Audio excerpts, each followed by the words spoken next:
Welcome to an example where we're going to graph a parabola, and it's in vertex form. Some call that standard form. There's different words for different people use different words, but this form, I think vertex form is a good way to put that. Let me show you what we do. Basically, so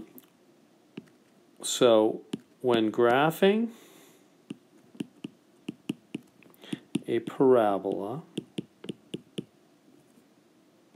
and parabola means we have y equals x squared of some format, right? See how the x is squared here? That means it's going to be a parabola. When graphing a parabola, I guess I should have put in the ing there. When graphing a parabola with y equals a number times x plus or minus a number squared plus a number. I should just leave it in that form and get rid of this. When you have that form, we'll call that parentheses squared form. It's technically called completed square form. I'm giving you a lot of words here. I'm not going to quiz you on all these words. So basically, when you're graphing a parabola and it's in this form, it's got the parentheses to the second power. That's actually good news because that's going to make it easier. Let me show you. Here's how. The first thing to do is to find the center. That's the most important point in a parabola, in a U shape, is the center. Whether it goes up or down, the center, which is technically called the vertex, is the most important point. How do you find it? Well, let me write the equation and bring this over here.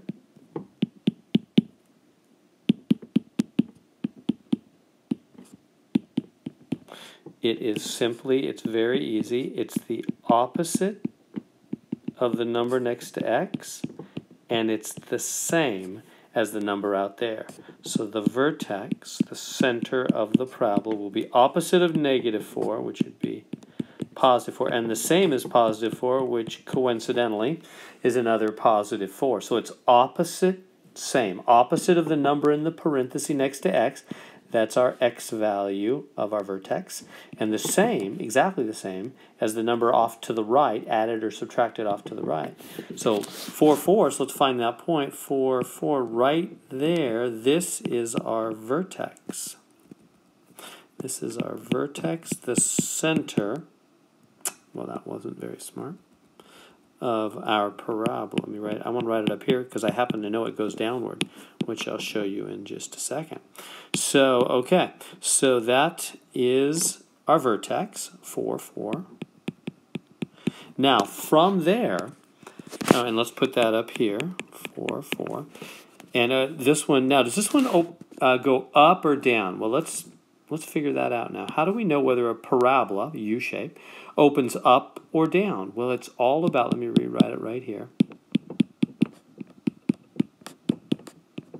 It's all about that number in the front right there. Now you think, well, there's no number there. Right, so there's really a -1, isn't there?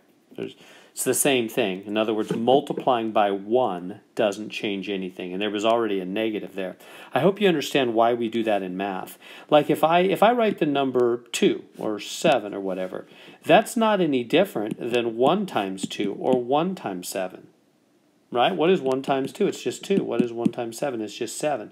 So that's what we're saying in math when we say it's the same thing as a 1 multiplying the front really being there. There's an invisible 1 there. Because it doesn't change anything, right? 1 times 2 is still 2. 1 times 7 is still 7. So if you need to, you might think, well, yeah, but why would you do that? Well, because it's going to help us. That's why we do this kind of thing in math. We like to have a certain format. And when we have that format, then we know how to graph or how to find a maximum or a minimum or solve a word problem. Whatever it is we're doing, we need certain numbers in certain spots to do it. And even if the numbers aren't there, we could imagine a number being there that wouldn't change anything. I can't say, oh, it's the same as a 7 being there. No. 7 times 2 would not be the same as 2. But 1 times 2 Yeah, that doesn't change anything, does it? So that's why we do the invisible one thing and many other invisible ideas in math.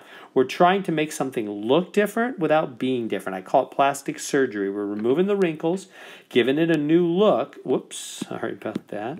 So that we know how to handle the problem. Okay, so my point is, we just had a negative sign there, no number at all. We need a number there, so put a 1, because it doesn't change anything. It's like there's really a 1 there, multiplying, not changing anything. And now, here's a trick. So this is a trick that I do that's helpful. I'm going to put this over 1. I'm going to make it look like a slope. This is, I'll say that it's like a slope. It's not really a slope because a slope would be a straight line. This isn't going to be a straight line. It's going to be curved.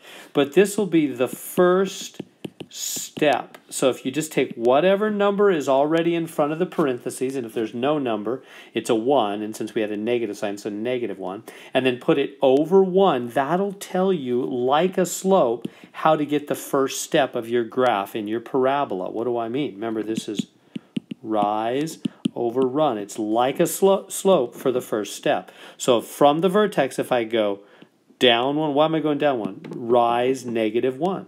Go down 1, over 1. There it is. See how I went? That'll be a point. The parabola. Oops, I'm not graphing this very well. The parabola will go through that point. Let me try to graph this a little better for you. So again, what did I do? There was already a -1. There's already a negative there, which is the same as a -1. And then I just put it over 1. Again, that doesn't change anything either, does it? Dividing by 1 changes nothing. 1 divided by 1 is just 1. I haven't changed anything. But now I can look at that like a slope, and it'll tell me the first step.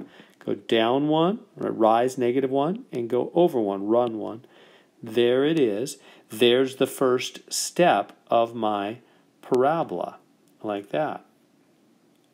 So, now I'm not saying you can continue to do that. In reality, it'll be down here. You don't need to bother with how I know that. But I just want to show you that the parabola will go like this. In other words, it won't continue to go down 1 over 1. That'd be here. Down 1 over, that'd be here. See, it's not continuing. That's why it's not really a slope. I say it's like a slope just for the first step. So you can't keep on doing that. But it's a nice trick that'll help you. It's like a slope for just the first step. Down 1, over 1. It'll tell you the first step. Now, don't worry about finding those other points. We'll do those later. Now, you know the thing is symmetric, right? Parabolas are symmetric. So if it goes down 1 over 1 this way, then it also goes down 1 over 1 that way. Oops, I kind of missed there. But there we go. There's our parabola. Let me do a little better job there. It's supposed to go through this point. So there we go. So there's our parabola. It opens downward. Why? Because there is a -1 in the front. You see the number in the front, if it's negative, it goes down. If it's positive, it goes up. Because it's a rise, you put it over 1, and it's like a slope for the first step, rise over run, down 1 over 1. So it's got to go down. Now, what's the equation of the axis of symmetry? Last step on this one. Here is the axis of symmetry. It's the line that goes right through the middle, right there. Axis of symmetry. It's same. It goes right through the middle.